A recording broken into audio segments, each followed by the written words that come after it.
परमेश्वर के नाम से आप सबको शुभकामनाएं दे रही हूँ। सबको जय मसीह की। आइए हम प्रार्थना करके इस सेशन को शुरू करेंगे। प्रिय परमेश्वर, हम आपके धन्यवाद करते हैं प्रभु जी। आज जो आपने दिया है उसके लिए धन्यवाद प्रभु जी, और आज जो वचन हम सुनने के लिए जा रहे हैं उसके लिए धन्यवाद प्रभु जी। आप हमसे बात करिए प्रभु जी, जो कुछ आप हमको सिखाना चाहते हो वो सब हम सीखने के लिए आप हमारी मदद करो। यीशु मसीह के नाम से ये छोटी सी प्रार्थना मांग रही हूँ, सुन और ग्रहण करो पिताजी, आमीन। आइए हम पहले एक छोटा सा गाना गाकर परमेश्वर की महिमा करेंगे और बाद में हम वचन देखेंगे।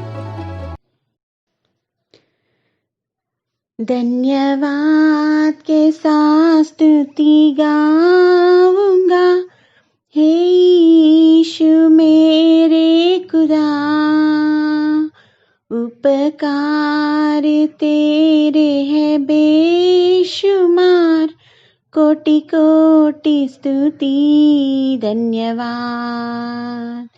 धन्यवाद के साथ स्तुति गाऊंगा, हे यीशु मेरे खुदा। उपकार तेरे है बेशुमार, कोटि कोटि स्तुति धन्यवाद। योग्यता से बढ़ के दिया है अपनी दया से तूने मुझे। योग्यता से बढ़ के दिया है अपनी दया से तूने मुझे। मांगने से ज्यादा मिला मुझे, आभारी हूँ प्रभु मैं। मांगने से ज्यादा मिला मुझे, आभारी हूँ प्रभु मैं। धन्यवाद के साथ स्तुति गाऊंगा, हे यीशु मेरे खुदा। उपकार है ने बेशुमार, कोटि कोटि स्तुति धन्यवाद। तू है सच्चा जिंदा खुदा, तुझ पर ही भरोसा मेरा। तू है सच्चा जिंदा खुदा, तुझ पर ही भरोसा मेरा। सेवा पूरी करके पाऊं इनाम, प्रभु ऐसा दो वरदान। सेवा पूरी करके पाऊं इनाम, प्रभु ऐसा दो वरदान। धन्यवाद के साथ स्तुति गाऊंगा, हे यीशु मेरे खुदा।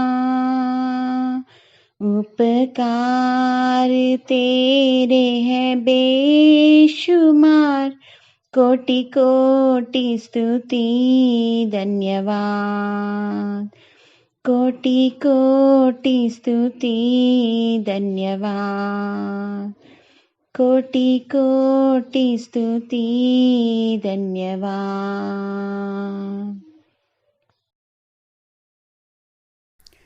आइए अभी हम वचन सुन के परमेश्वर की महिमा करेंगे, और वचन में से परमेश्वर हमको क्या सिखा रहे हैं हम देखेंगे, और उसको सीखने के लिए हमारे मन को रेडी रखेंगे। अभी हमारे बीच में जो साक्षी सिस्टर है वो हमको वचन बताएंगे। प्रार्थना करते हैं। हे परमेश्वर, सुबह से लेकर अब तक हमें संभाला, इसलिए आपको धन्यवाद करते हैं पिता परमेश्वर। पिता परमेश्वर, आज जो हम लेसन सीखने वाले पिता परमेश्वर, वो हमारे साथ रहकर पिता परमेश्वर हमें चलाएगा पिता परमेश्वर। मैं जो बोलने वाली पिता परमेश्वर पवित्र आत्मा के सहायता से बोलने के लिए आप मेरी मदद कीजिए पिता परमेश्वर। सुनने वाले हर एक को पिता परमेश्वर अच्छा समझने के लिए अच्छा बुद्धि ज्ञान दीजिए पिता परमेश्वर। ये छोटी सी प्रार्थना प्रभु यीशु मसीह के नाम से मांगते सुन ले पिता, आमीन। आज हम एक ऐसी स्त्री के बारे में जानने वाले। वो स्त्री के बारे में हम गलत सोचते हैं। वो स्त्री दूसरों की खुशी के कारण वो बलिदान हुई। वो स्त्री ने जो निर्णय लिया लास्ट में उसके वजह से वो अपने परिवार में आशीष का कारण बन गई। वो स्त्री के बारे में उत्पत्ति के पुस्तक 38वां अध्याय में लिखा गया है। वहां पर यूदा जो याकूब का 12 बेटों में से एक था, यूदा अपने भाइयों से दूर दूसरे प्रांत चला आया था। वहां पर कानानी स्त्री से विवाह कर कर उनको 3 पुत्र होते हैं। बड़ा एर, उनके बाद ओनान और शेला, ऐसे 3 पुत्र योदा को होते हैं। जो एर बड़ा बेटा था उन्हें एक तामार स्त्री से विवाह कर देता है। अगर तामार का बैकग्राउंड हम जानेंगे तो वो भी एक कानानी स्त्री होगी। तो वो अन्य स्त्री थी, उससे एर का विवाह होता है। तो एर कैसे था? यहोवा के दृष्टि में दुष्ट था वो, इसीलिए परमेश्वर ने वो उसे मार डाला। फिर तभी उनका नियम था कि जो बड़ा बेटा बिना संतान का मर जाए तो उसके भाई से वो विवाह करना चाहिए। तो योदा ने ओनान से अपना बहू तामार का विवाह कर दिया। तो ओनान भी क्या किया, वो जानता था कि जो संतान होने वाला है वो उसका नाम का नहीं कहलाएगा, वो उसके भाई का नाम का कहलाएगा। इसीलिए उसने भी वो धर्म का विरुद्ध काम किया। तो परमेश्वर ये भी देखता है कि ओनान अपना धर्म नहीं निभाया, तो ओनान को भी परमेश्वर मार देता है। फिर योदा अपने मन में सोचता है कि मेरे 2 बेटे तो मर गए, तो अभी मैं शैला को भी तामार से विवाह करूंगा तो वो भी मर जाएगा। तो ऐसा मन में सोचकर तामार से कहता है कि तू अपने पिता के घर पे जाकर विधवा बन के वहां पर ही रह। जब शैला बड़ा हो जाएगा तो तुम्हें वो विवाह कर कर मैं दूंगा कर कर तामार को बेच देता है। ये वचन हम पढ़ेंगे तो वो उत्पत्ति का ग्रंथ 38वां अध्याय 11 वचन में। तब योदा ने इस डर के मारे कि कहीं ऐसा ना हो कि अपना भाइयों के समान शैला भी मरे, अपने बहू तामार से कहा, जब तक मेरा पुत्र शैला सियाना न हो जाए तब तक अपने पिता के घर में विधवा ही बैठी रहे। इसलिए तामार अपने पिता के घर में रहने चली गई। देखो यहाँ पर तामार अपने पिता के घर में रहने चले गए। एक विधवा स्त्री जो उनका पति जो दोनों से शादी की थी वो दोनों भी मर गए, उनका संतान भी नहीं था। वो अपने पिता के घर में जाकर रहना वो कितना कठिन होगा, कितना मुश्किल होगा तामार के लिए। वहाँ पर जो पड़ोसी है उनसे भी कितना बातें सुनी रहेगी तामार, इतना अपमान हुआ रहेगा। तो तामार इस मुश्किल से वो वहाँ पर रहती थी अपने पिता के घर में। हम समझ सकते हैं कि कितना मुश्किल होगा तामार के लिए उन दिनों में ऐसे रहना। फिर कुछ दिनों के बाद योदा की जो पत्नी थी वो भी मर जाती है। फिर योदा तिम्नात को जाता है अपना बेड़ियों का ऊन कतराने। वहाँ पर ये बात तामार को पता चलता है कि उनका ससुर तिम्नात को आ रहा है कि अपने बेड़ियों का ऊन कतराने। तो तामार सोचती है कि अपना ये जो विधवा का वस्त्र है वो निकाल दे के वो वेश्या बनकर वहां पर जाकर बैठी रहे। तो यूदा देखता है वहां पर वो घूंघट डालकर अपना मुंह ढाँप कर बैठी रहती है उनका ससुर के लिए। तो वहाँ पर युद्ध आकर कहता है कि वो वेश्या समझकर कहता है, उनका बहुत ही ये उन्हें पता नहीं था। वो वेश्या समझकर कहता है कि मैं तेरे साथ जाऊं। तो वो स्त्री कहती है कि तू मेरे साथ जाएगा तो मुझे क्या देगा? योद्धा कहता है कि एक बकरी का बच्चा मैं दूंगा तुम्हें। तो तब तक जो बकरी का बच्चा देने से पहले, उससे पहले तब तक कुछ तो मुझे दो। तो योद्धा कहता है कि क्या चाहिए तुम्हें? तामार कहती है कि तुम्हारा हाथ का छड़ी, मोहरा और धागा ये दो। कर कर कहते हैं, इतना कीमती वस्तु वो मांगती है। वो स्टेटस का सिंबल रहता है। जो योद्धा 12 गोत्र में से एक है। जो 12 गोत्र करता है उनका हाथों में ये रहता ही है। तो वो इतना कीमती चीज तामार मांगती है। फिर योद्धा उसके पास जाता है। फिर कुछ 3 महीनों के बाद योद्धा को खबर आता है कि तेरी बहू व्यभिचार की और वो गर्भवती भी है। तो योद्धा क्या करता है, ऐसा कि क्या उसे बाहर लाओ, उसे जला देने का कर कर वो योद्धा कहता है। अगर यहाँ हम सोचेंगे तो तामर गलत विचारों से अपने ससुर के पास जाकर वैसा करना, मतलब ये हम गलत सोच रहे। वैसा गलत विचार अगर रहता तो वो दुनिया में और भी पुरुष थे, उनके पास वो जा सकती है, वेश्या बनकर वैसा ही वो अपना जीवन बिता सकती थी। थामार ने वैसा नहीं किया। जब युद्धा ही सुनता है तो क्या होता है, 26वां वचन हम पढ़ेंगे। युद्धा ने उन्हें पहचान कर क्या करता है कि तामर को लेकर आओ बाहर, उसे जला देने का। ऐसे युद्धा जब बोलता है तो सही समय देखकर, अच्छा मौका देखकर क्या करती है तामर, जो उनके पास उनका ससुर का मोहरा, धागा, हाथ का छड़ी जो रहता है वो बेच देती है। जिस किसी का भी है ये वस्तु, उसी से मैं गर्भवती हूँ कर कर वो बोलती है। तभी युद्धा क्या करता है, ये पहचानता है।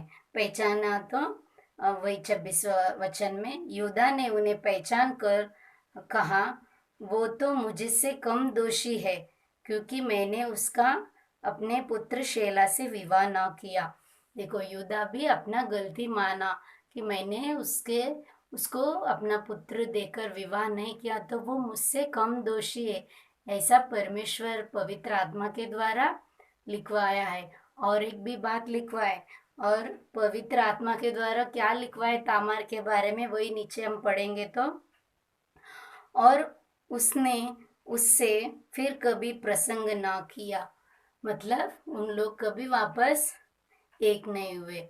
ये भी लिखवाना जरूरी समझा परमेश्वर ने तामार के लिए।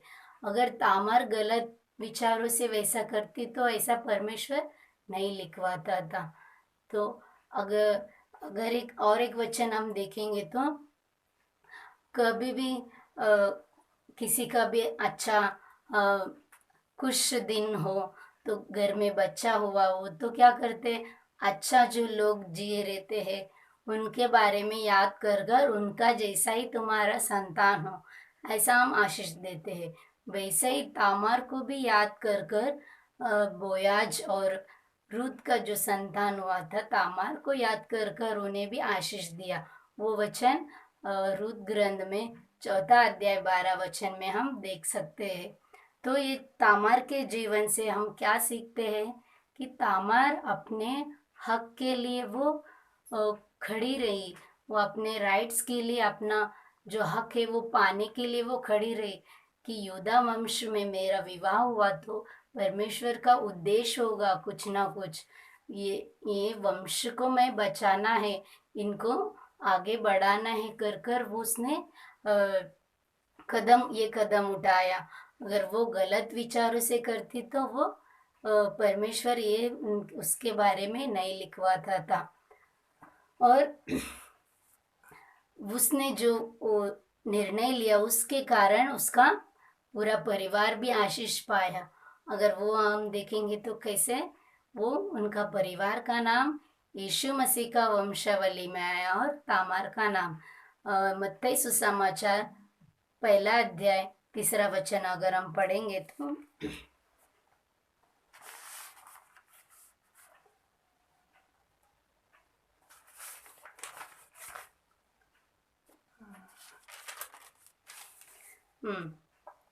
योदा और तामार से फिरोस व जरा उत्पन्न हुए। यहाँ पर हम देखेंगे तो ये यीशु मसीह, जो प्रभु यीशु मसीह पवित्र प्रभु है हमारे, उनका वंशावली में 4 स्त्रियों का नाम है, बाकी सब पुरुषों का नाम है। ये 4 स्त्रियों के नाम में भी तामार का नाम लिखा गया है। इतना उन्हें अच्छा मौका मिला कि प्रभु यीशु मसीह के वंशावली में उनका नाम पाई। उन्होंने जो निर्णय लिया अपने जीवन में, उस वजह से। मगर बहुत से लोग कहते हैं कि बाइबल एक गलत ग्रंथ है, ये सब इसमें बहुत गलतियां है, ऐसा कहते हैं। अगर तामार जो की वो गलत है तो वो परमेश्वर के ये प्रभु यीशु मसीह के वंशावली में वो नाम भी नहीं पाते थे।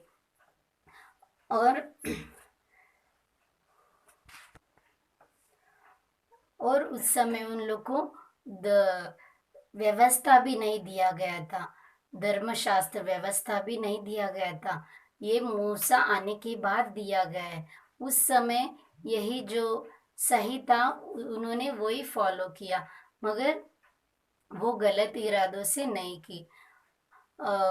अभी वैसा हम करेंगे, मतलब वो वैसा नहीं है। अभी हमें लॉ दिया गया है, मतलब व्यवस्था दिया गया है, उसके अनुसार हम चलना है। उस समय व्यवस्था नहीं था, वो समय के हिसाब से उन्होंने वो निर्णय लिया। अगर हम तामार के जीवन में क्या सीखेंगे तो ये जानेंगे तो हम भी अपने राइट्स के लिए हमें खड़ा होना है, और परमेश्वर का उद्देश्य कुछ ना कुछ होगा मेरा भी जीवन में कर कर हम सोचना है। कोई कोई क्या करते हैं, कुछ भी हुआ तो मेरा जीवन ऐसा ही है, मुझे ही बहुत दुख है जीवन में, मेरा जीना व्यर्थ है कर कर सुसाइड करते हैं।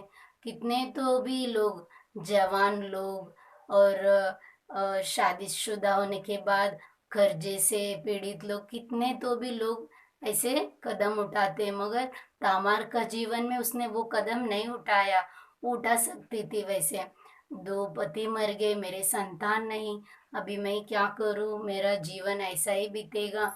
मुझे मेरे ससुर शैला से भी विवाह नहीं किया अभी तक कर कर उसने वो निर्णय नहीं लिया। मेरा भी परमेश्वर में, परमेश्वर कुछ ना कुछ उद्देश्य से ये जीवन दिया है कर कर वो उस परमेश्वर के उद्देश्य को जाना। हम भी परमेश्वर का उद्देश्य क्या है मेरा जीवन में, ये जानना है और वैसा ही चलना है। आइए हम प्रार्थना करेंगे। हे परमेश्वर, अब तक हमें चलाए पिता परमेश्वर, इसलिए आपको धन्यवाद करते पिता परमेश्वर। पिता परमेश्वर, जो भी हम तामार के जीवन से सीखना चाहिए पिता परमेश्वर, हमें अपने ग्रंथ में लिख कर दिए पिता परमेश्वर, और भी सीख कर पिता परमेश्वर औरों को बताने के लिए पिता परमेश्वर। और बाइबल कितना महान ग्रंथ है ये भी बताने के लिए हम सभी को अच्छा बुद्धि ज्ञान दीजिए पिता परमेश्वर। ये प्रार्थना प्रभु यीशु मसीह के नाम से मांगते, सुन ले पिता, आमीन।